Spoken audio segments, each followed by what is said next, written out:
And welcome back, Grief Nation listeners. Today on our show, I have a very special guest. Her name is Mollie Peterson, and I'm just so excited to have her on. How are you, Mollie?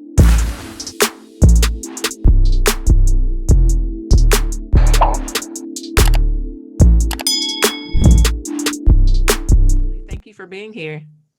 I am well. How are you? I'm doing great. We're here today to talk about your story and your journey with domestic violence. Can you please share that with us? Yes. Just to start off, my journey began several years ago, and at that time, I wasn't at a place mentally, emotionally, or you know, psychologically to address the domestic violence incident I was in or experience I was in, or to share with others because it kind of caught me off guard. I was raised in a small rural town.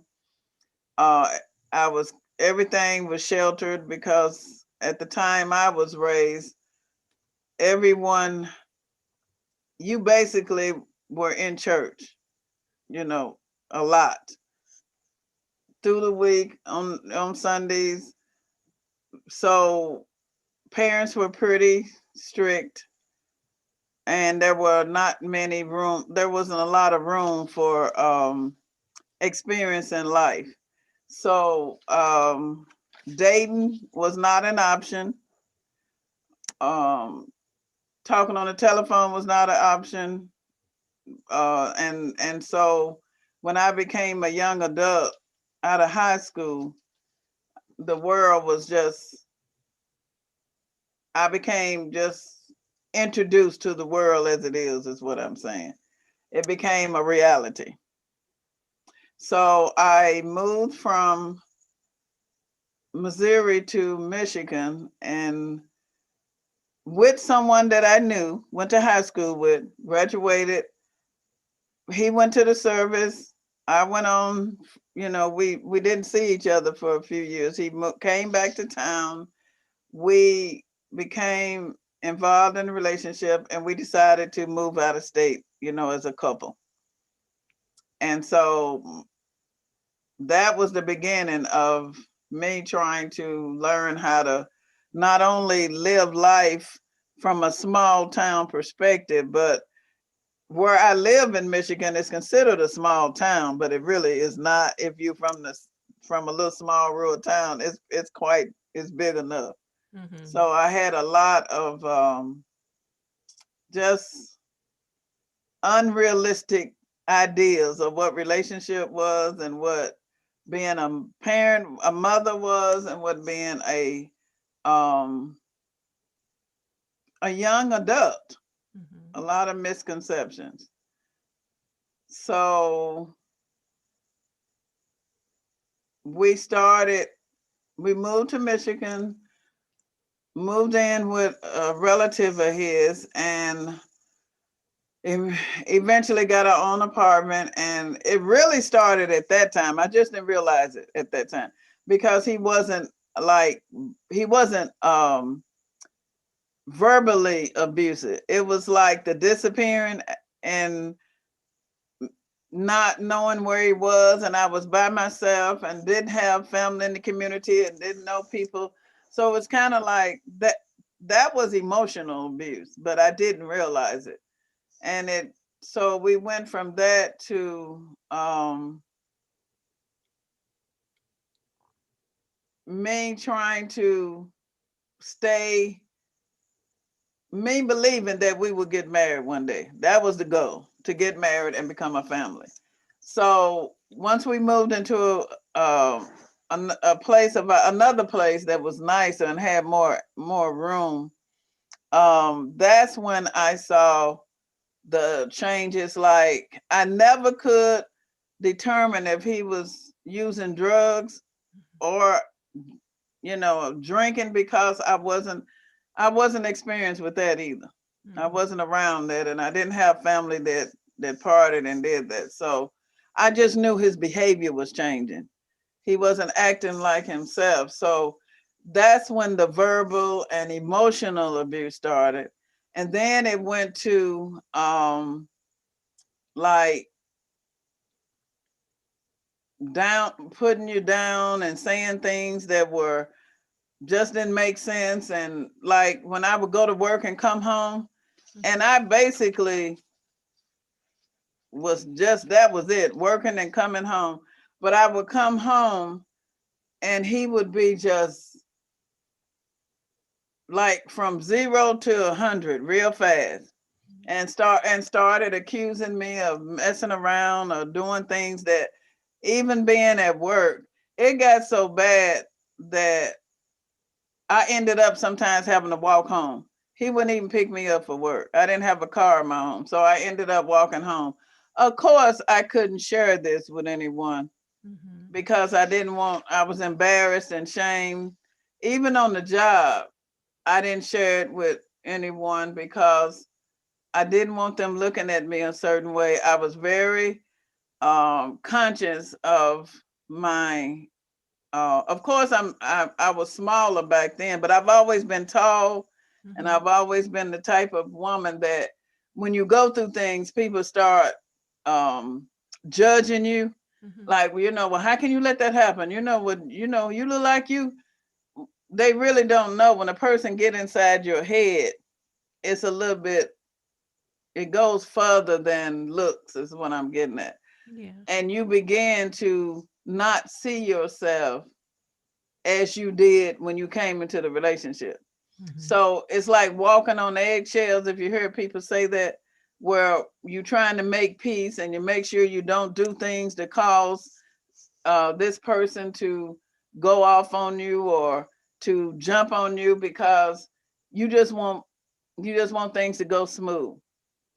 Eventually, it turned into really rage, and he constantly had his gun where I could see it, where it was like, I guess now that I'm at this point in my life, I realized that that was like used as a threat, Yeah. even though the gun was never used on me, it affected me greatly. So I really at that time didn't understand and didn't know what to do. My story ends, every time I tell my story, it ends with, I tell people I was praying, and I was. I was a prayer warrior, always have been, and I remember constantly praying. He would come home, knock the door down. I mean, kick it down. Come in the house, and by the time the police would get there, the house would be tore up, and he was smart enough to leave before the police got there. Mm. They were never able to find him or catch him. And I really thought about, well, if they can't catch him, what hope do I have for me and my children? Yeah. So my safety plan, I was able to put together a safety plan. I didn't even know anything about safety plans either. That show you how mothers sometimes they have things that comes to their mind to protect their children. Yes. But so I came up with a plan where my children, when he would come in, like at nights, where he would come in like early morning, he would be like drunk or high. I don't know which one it was. But if they would hear him coming in loud, they knew to leave the house and go next door to the neighbor's house. He never did catch on because he never did stop him. Mm-hmm. And when they would go to the neighbor's house, the neighbors would call the police, and that's how the police were able to write the reports. But at that time, the police were not talking. I never had a police officer, Miss Knight, talk to me about the YWCA or about any services. It was Mm-hmm. pretty much I felt like they were looking at me like, well, you in this situation, why don't you do something about it? Why don't you change it? Not knowing that there was so much fear in me being already isolated and Yeah. not having family in this town. I hadn't even lived in the town long enough to build relationships with people. I was fortunate enough that I started building those relationships with my neighbors in the apartment complex I was living at. But I hadn't been there long enough to just for everyone to build that rapport with me like that. Yeah. So that's my journey. Basically, um, the isolation, the disappearing, the ignoring, rejection, verbal, constant verbal put downs, profanity, and still sometimes after all that rage will trust you to make them food, Yeah. you know, they something to eat, like nothing has happened. Yeah. And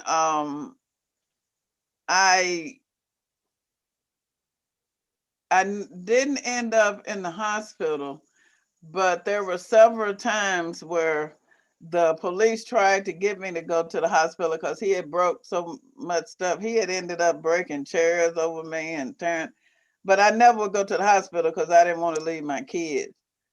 So that was the journey, is what I'm getting at. The journey was one of just, It I sounds like it was guess, very um, difficult. It sounds like it was a lot. It definitely was a lot, and I'm so sorry that you had to experience that. And I'm yeah, thinking about, just like as you said, as mothers, we're constantly thinking about like the children. At least the children, kind of knew what to do, and you had they kind of kept re-experiencing that.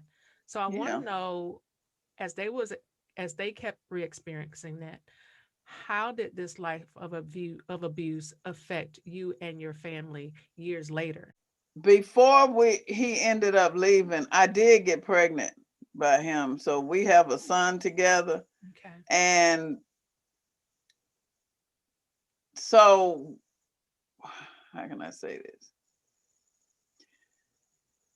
The trauma affected my children, but I wasn't aware of it until they were a little older. Yeah. Now, how it affected my son at that time, that was the baby, Mm-hmm. was because he would come in, even though he had moved to another state, he would pop up and take my son. My son could be in the bed. It could be like 1 or 2 in the morning. Mm-hmm. He would come, take my son out the bed, and he would disappear with him Oh no. for like months. No. And I didn't really know what stages to take because by right we wasn't married, Mm-hmm. and he didn't there was no orders out. He Yeah. wasn't didn't have no court orders. So I basically didn't see my son for months. So I eventually moved out that apartment just for protection's sake, and moved to another apartment. When he finally brought my son back, I moved to another apartment in the back where he didn't know where I was, and that's how I felt like I could put a little bit more safety over my kids. Yeah. But that affected my son later because he as he's got stories that he told me about things that happened when he was with his dad, when Mm. I couldn't do anything about it. Yeah. My other kids experienced trauma because they remember seeing the house damaged and all the destruction, and me having to repair things. They knew I was hurt, but being a woman that was dark skinned, you really couldn't see my scars, a lot of wounds like some people. And they knew that um, they were afraid as much as I was. I'm pretty sure that I might not live to see them Yeah. become adults. Yeah. Now, how long do you feel that from that time? Because I know you were saying that this happened, really early on, Yeah. as you being a young adult. But how long do you feel like that has carried over in your family? This life experience of abuse. Oh, it carried on until I decided to do the work Mm-hmm. to start addressing my my trauma, my own traumas. Mm-hmm. And to be honest with you, a lot of it had to do with shame and guilt, Uh-huh. and it took me a minute to even get over blaming myself Yeah. for putting my kids in that situation, for putting myself in that situation. And also another carrot for me is I didn't I wasn't raised with my biological parents. So I didn't have a biological family base. I had a couple that raised my sister and I in Missouri, but we originally was from Arkansas. Mm-hmm. So there was no safety net around me that I could, go back to or pick up the phone and call. So it took me years to kind of get past the shame and guilt.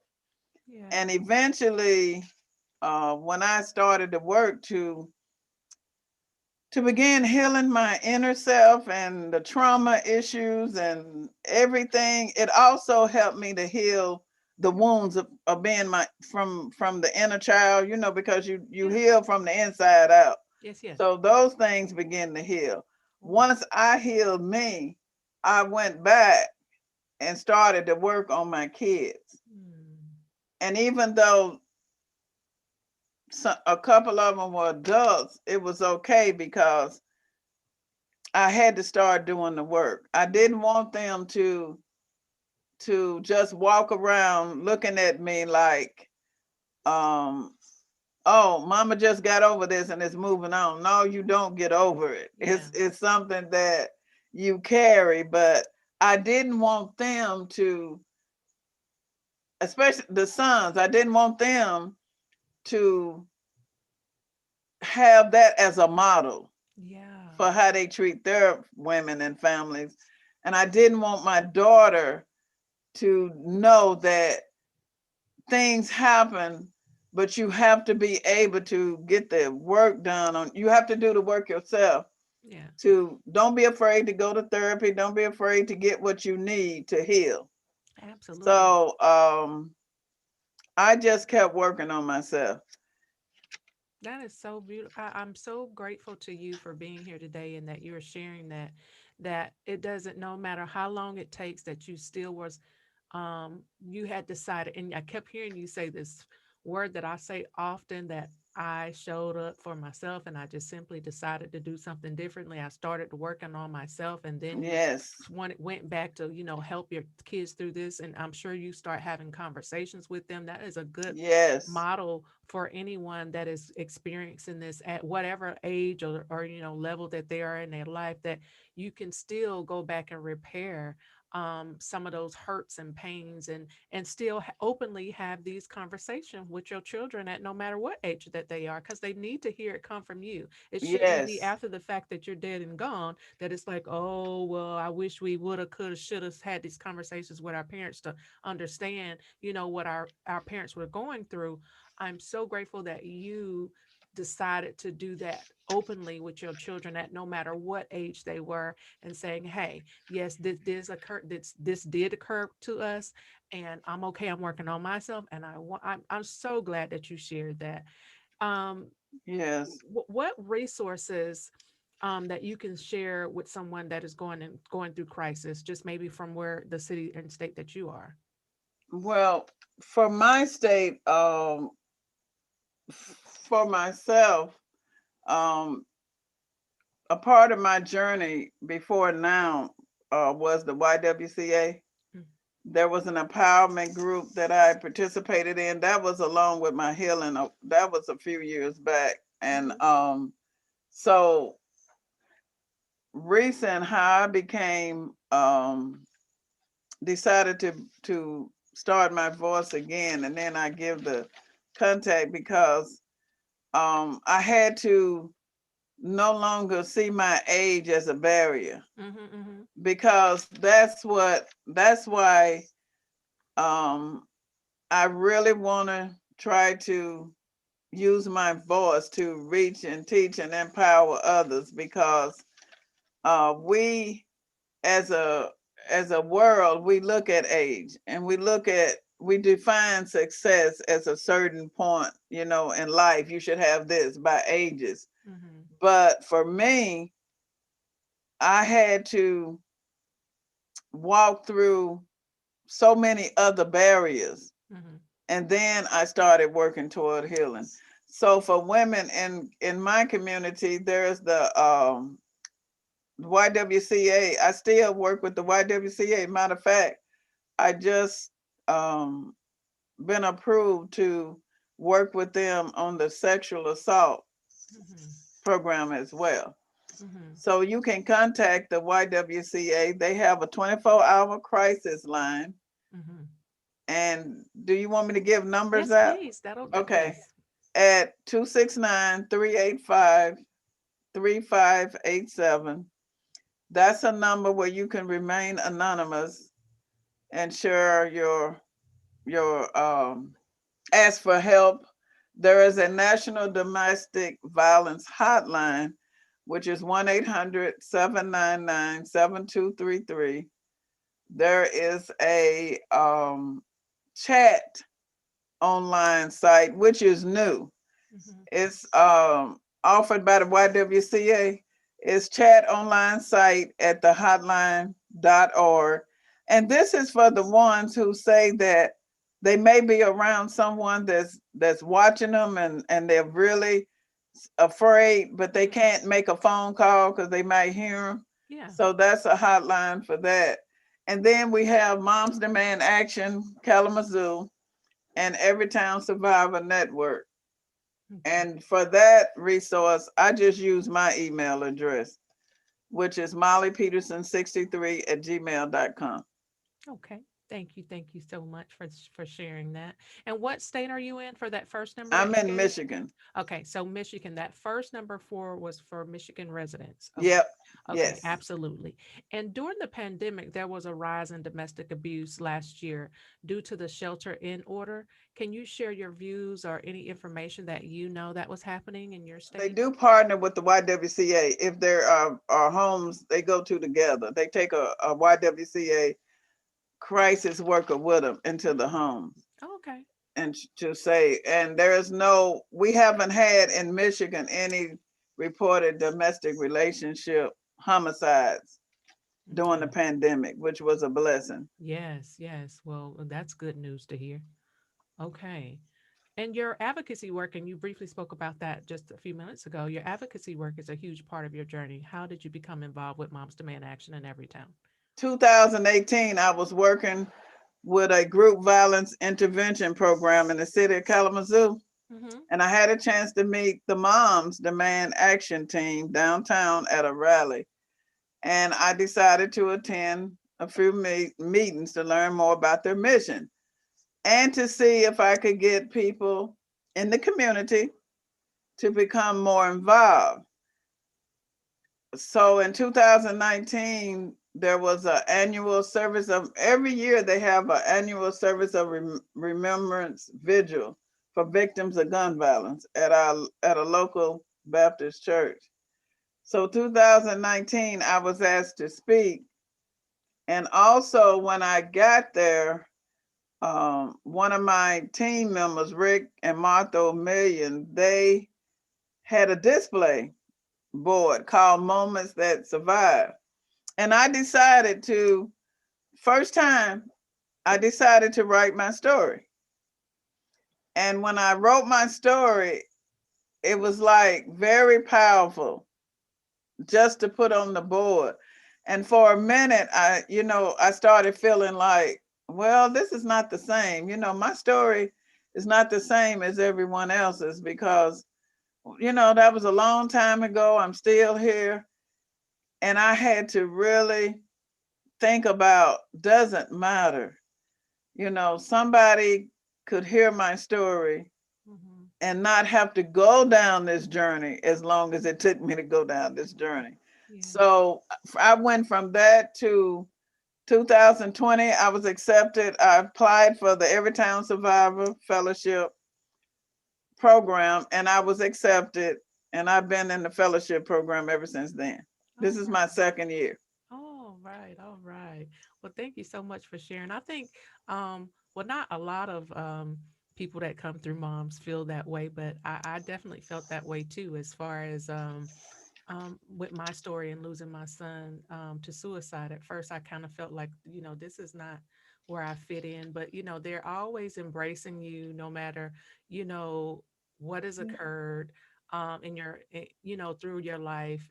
It's always a welcome Yes, to bring you in and to, protect you and make you feel like you found a home and a family.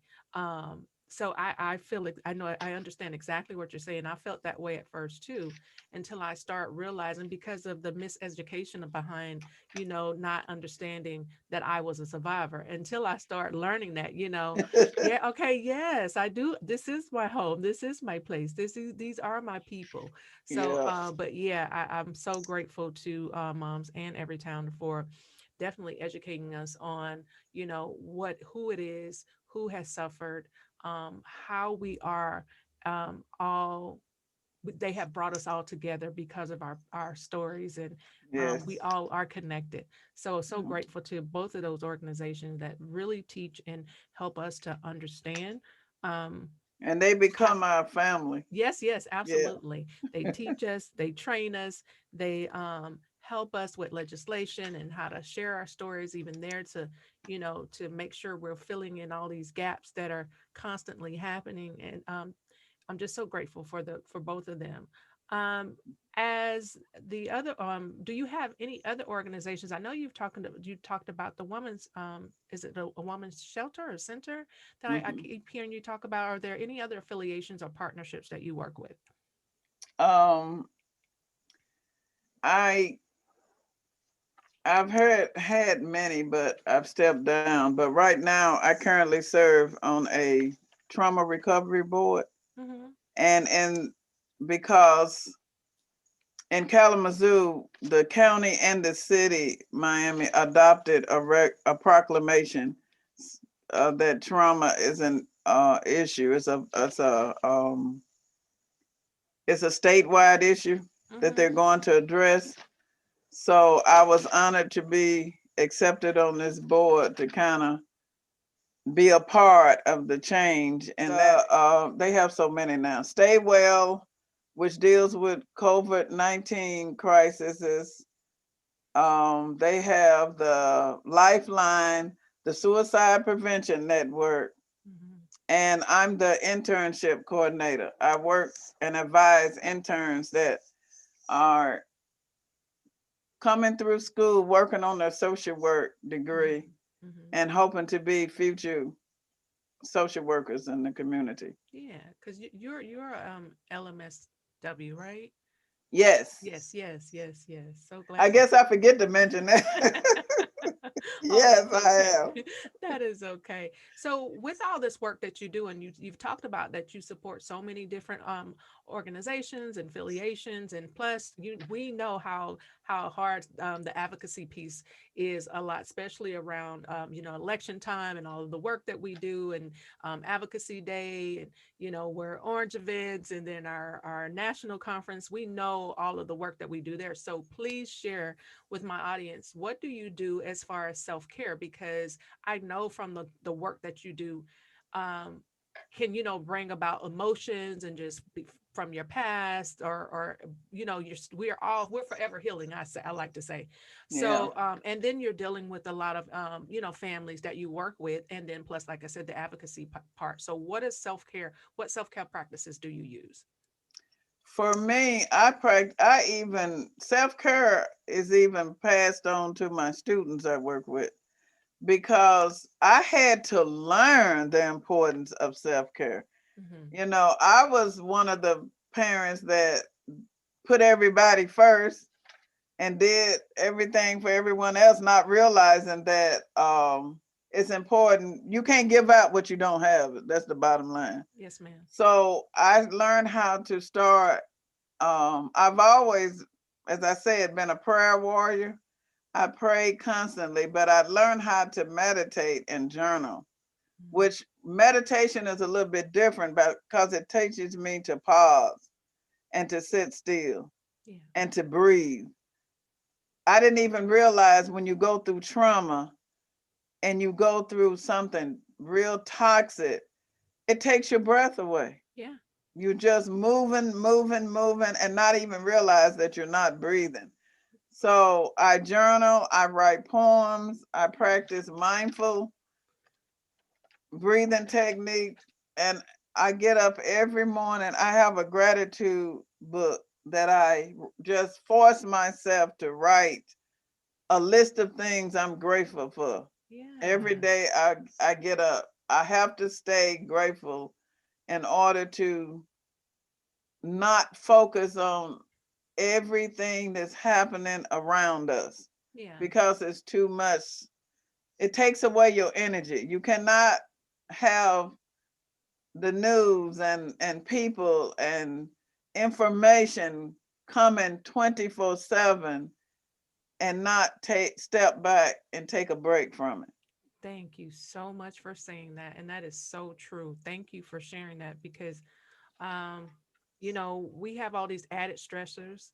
Yes. And then there's work, then there's family, of course. And then if you're an entrepreneur, then there's that. And then there's the added stresses of the pandemic and, things that we didn't even know about that was coming towards us last year that we're still having the residuals of what this life looks like now, our new normalcy. And that's even sometimes can be um it's very detrimental to our state of just being aware or being Yeah. in the present moment or being, like you said, being mindful of what our feelings are or what we're feeling. So thank you, yes, thank you for sharing that. Those are some great ideas, and thank you for sharing that. Every morning she gets up and she does this on a consistent basis, so thank you for sharing that. You're So welcome. what's next for your journey? What are you working on?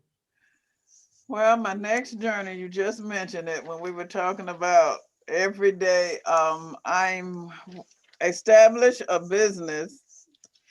I'm in the process of designing a website and um,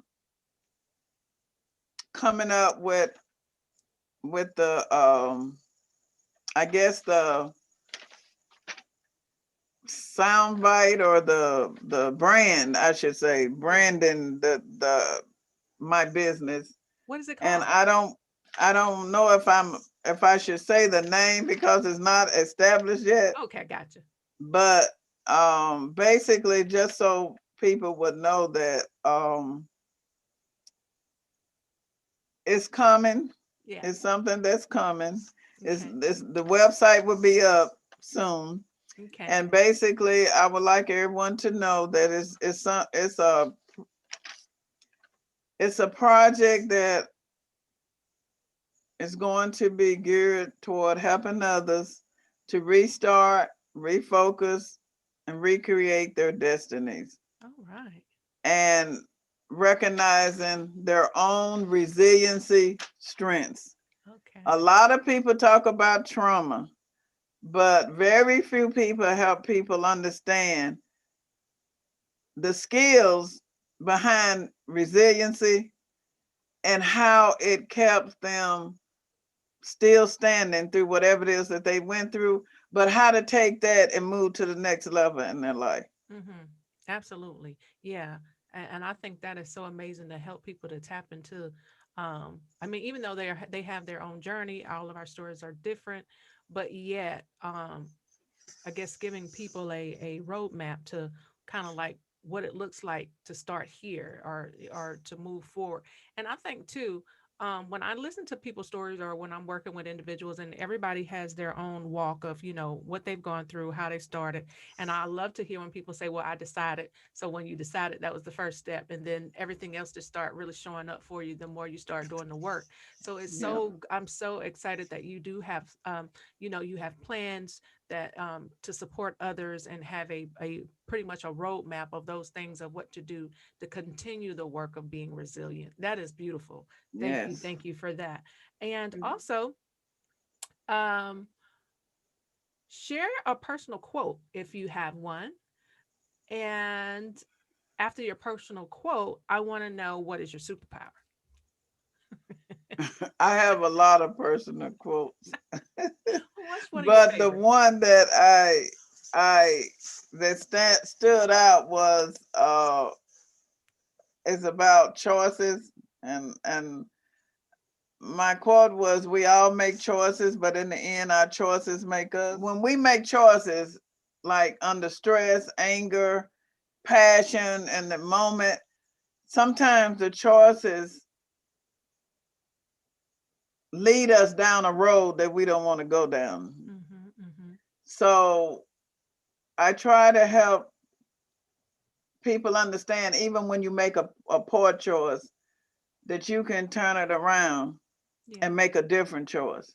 But if we teach um, people how to make proper choices, or the correct choices, or healthy choices, yeah, it would probably eliminate a lot of the stressors and loss of time, um, like I went through, trying to regain themselves or restore their motherhood or their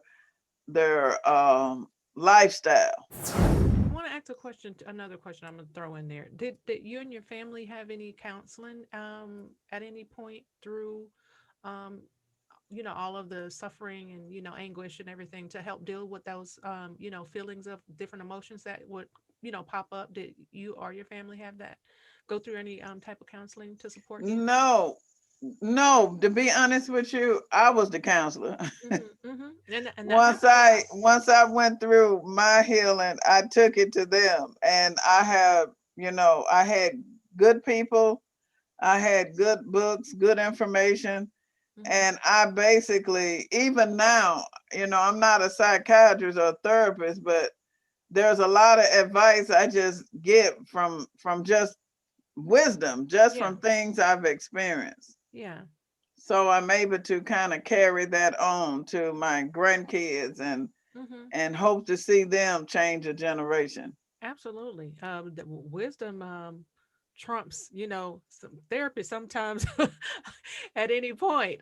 Just living through the life experience and and not saying that, it's good to it's good to go through therapy. It's good to, have someone to sort out and talk your problems through. But um it just depends on the situation. And like you Yeah, said, a lot of your because of your life experience, it had happened so long ago, you were able to, I mean, through yeah, your own schooling and learning and being a master social worker, I'm sure you really truly learned a lot of yeah. how to support yourself and others and your, like you said, your grands and I everybody. need. That's true. Yeah, And yeah, yeah. you asked about my superpower. I was thinking about it. To be honest with you, my superpower, I believe, has to do with well, I don't believe it has to. It's forgiveness and love, Mm-hmm. because there are so many things that happen during the time of my young adulthood until whatever, even as a young child.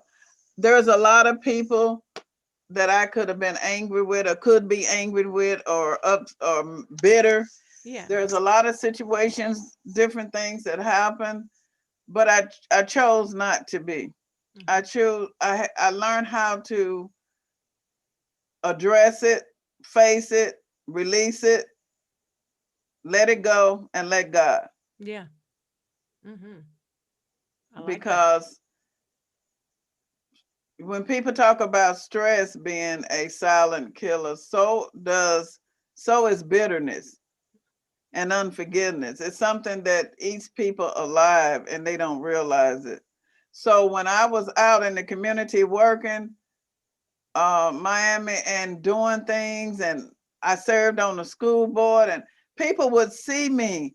They never knew what I was going through because I wasn't carrying myself as a victim.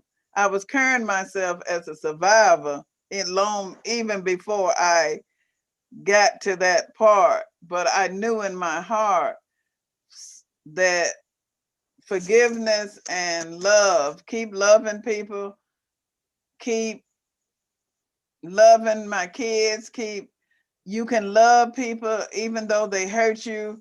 Just keep them at a distance. They don't have to be in your life, but that keeps you from having to carry the burden of what they did to you and the guilt. Remember the guilt and shame that I went through, carrying the guilt and shame of what you feel like that you put on yourself. Yeah. And it brings the human back into it, knowing that we all make mistakes, we all human, and we have to accept ourselves as that. Wow. Beautiful, beautiful. Thank you so much. Now, before I let you go, what's your call to action, or is there something that we didn't discuss that you would like to see change or bring further awareness to?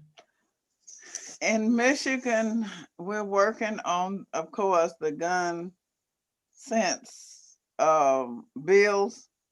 But for myself, I'm learning how to advocate for domestic violence, red flag laws, and I forgot to mention this. I am working with the YWCA, and I will be a what they call a regular guest speaker for the women in the shelter.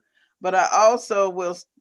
I'm beginning to, in the next few weeks, I'll start working in the sex trafficking house. So I'm learning how to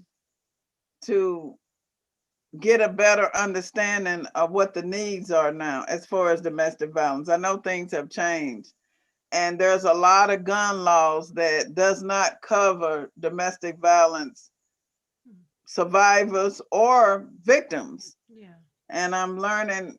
So my next goal is to participate in the next domestic violence rally in Lansing, and just continue to learn more about how these laws affect the families in Michigan and become a better advocate for the family.